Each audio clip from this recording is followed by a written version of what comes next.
Well, Julie and I are back at that house up in Boston, in the Boston Mountains. We've been hired to clear the property of all the brush and small trees that have been starting to grow, so the person can, the owner can see the whole property. So that's Julie over there getting all the small limbs. Already got the fire going, so that's how we're going to get rid of it. We're not going to haul it off. It's all just clean brush and there's no burn ban, so we're just going to go to town and get this cleared out. Let me show you all what we need to do. So as you can see, the property is pretty grown up, a lot of brush, and we need to clear this all out so you can walk in the property and see the property lines. So that's what we're up to today. Hey Joel, what are you doing? Trying to pull the fence out, but I don't know if it's going to cooperate. Oh, is there like a T-post in there? Yeah, with fencing around it. Yeah. So I'm just going to cut my way into it. So we also need to work around all the belongings that were left here, and things just grew up around them, through them.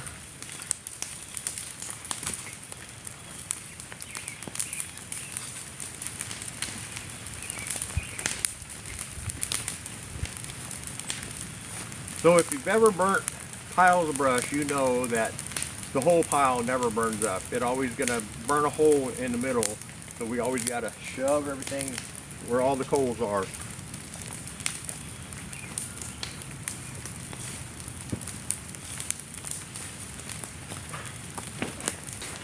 So I want to show you all a trick that I figured out a few years ago. You know, with these straight shaft weed eaters, you can actually buy an adapter that goes on the head of them, so you can put a blade on them. And anyways, after the first blade we used, we went to go buy a new one, and they were very expensive, like $60–70, and that's been years ago, so they're probably a lot more than that now. But anyhow, I figured out that a 7 1/4 circular saw blade fits right on them. Now, I need to mention that this is not a how-to video, and I don't recommend anybody doing it. It's just a trick that I do, and it works really well for me. So let me show you. So I have the standard Echo, the regular weed eater that I use for the grass and weeds and things like that. And then I have my older Echo that I put the adapter on, and I put the saw blade on. And I'll show you a close-up of that in just a second. But anyway, I'm a real big fan of Echo. I've had this particular one for many years and never given me a problem. They start easy, they run well, just great machines. So I do recommend an Echo. This is not a sponsored video, but I've had these for years and they've just done great for me. So what I do when I'm done with the blade on my circular saw, I save the old ones because they're still way sharp enough to cut through tree branches and small stuff like that. But I can actually cut little trees 2–3 inches at the trunk with this thing, and it works really well. Okay, so I got the blade back on. Like I say, you have to notch these old Diablo blades out for a different arbor. They all come with them. I don't know if you can see the little indentation, can you? Yeah. A little bit. Anyway, you get that out. Fits right on the adapter that Echo sells for their weed eaters. And I'll tell you what, these work really well. And we're going to show you. We're going to give you an example. I probably better pull those T-posts over there. Pretty sure I hit one. Yeah, that's the one you just have on there. Destroyed. Destroyed. Oh, is that how you dulled this last one? I think so, but because I didn't know it was there. That's why we use, Right. because they're basically free. You normally would just throw the circular saw blade away when you're done Right. with it. And we just keep them, you know, to reuse on our weed eaters.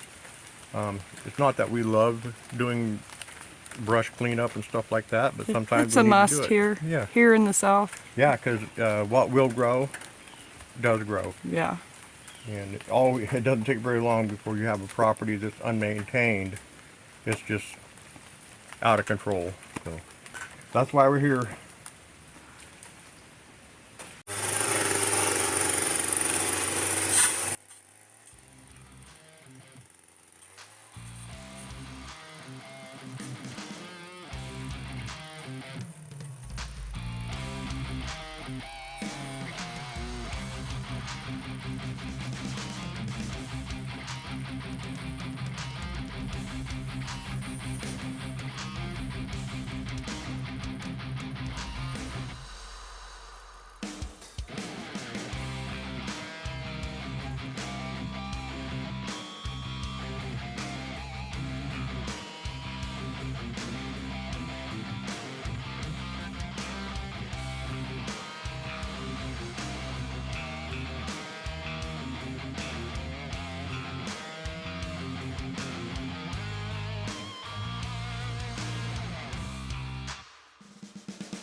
Say hi, Anthony. Hi, Anthony. She misses you, Anthony.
Well, it's day 2 of the brush cleanup. Some of you may be wondering why a couple old folks are doing this kind of work.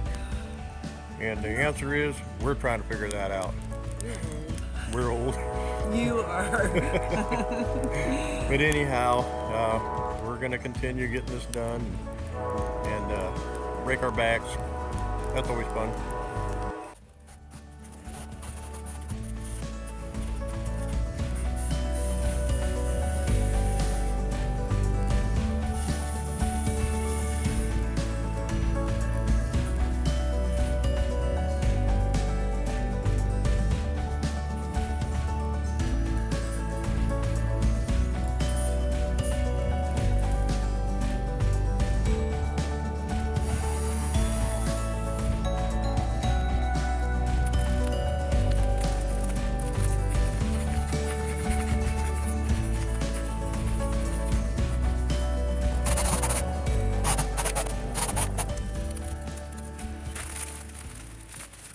Oh yeah.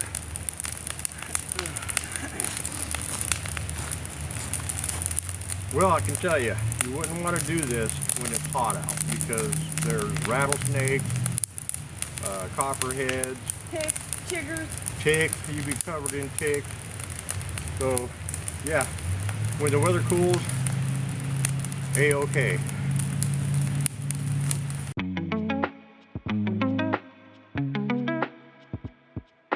Well,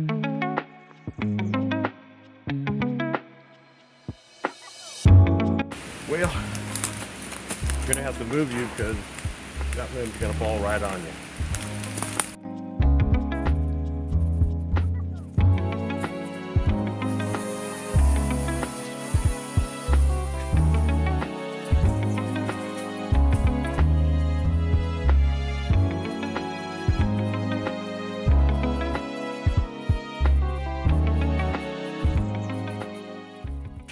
Well, look who came to help. It's Anthony. Oh, Hey, Anthony. Anthony, yeah. so you ready to have some fun? No.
Yeah, maybe like right here.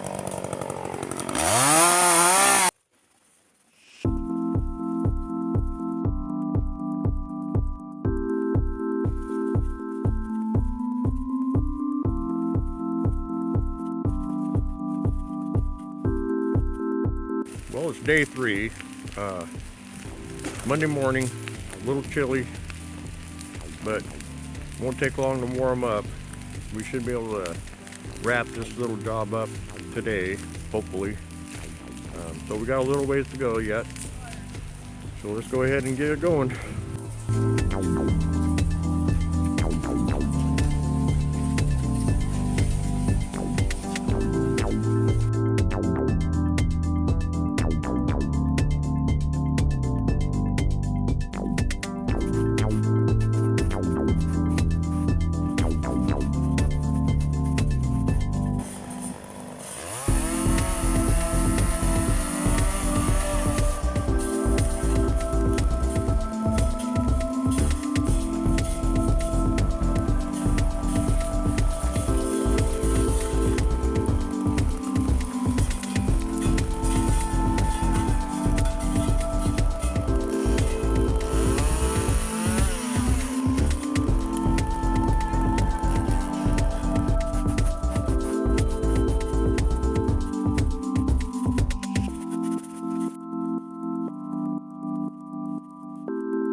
Well, we are done. Yeah, you can see the property line, and The fence. that was a tough one. Yeah. How you feeling, Julie? Ripped. Ripped. Definitely. You, Aunt? Anthony, Tired. you ready to go to the next job? Not today. Not today. All right. Well, thanks for watching. This was quite the journey. 3 days of what it took. And I'm going to turn you around here and just show you the finished product. So I don't know if you remember, but this was all overgrown all the way to the fence line. We did not cut the fence line out, leaving a little privacy. But yep, here we go. All the way back. And then into the yard. We're just letting some fires burn down and we're out. Also, before you couldn't see through here. Now you can see all the way over to the neighbor's yard. And so yeah, it was a lot of work.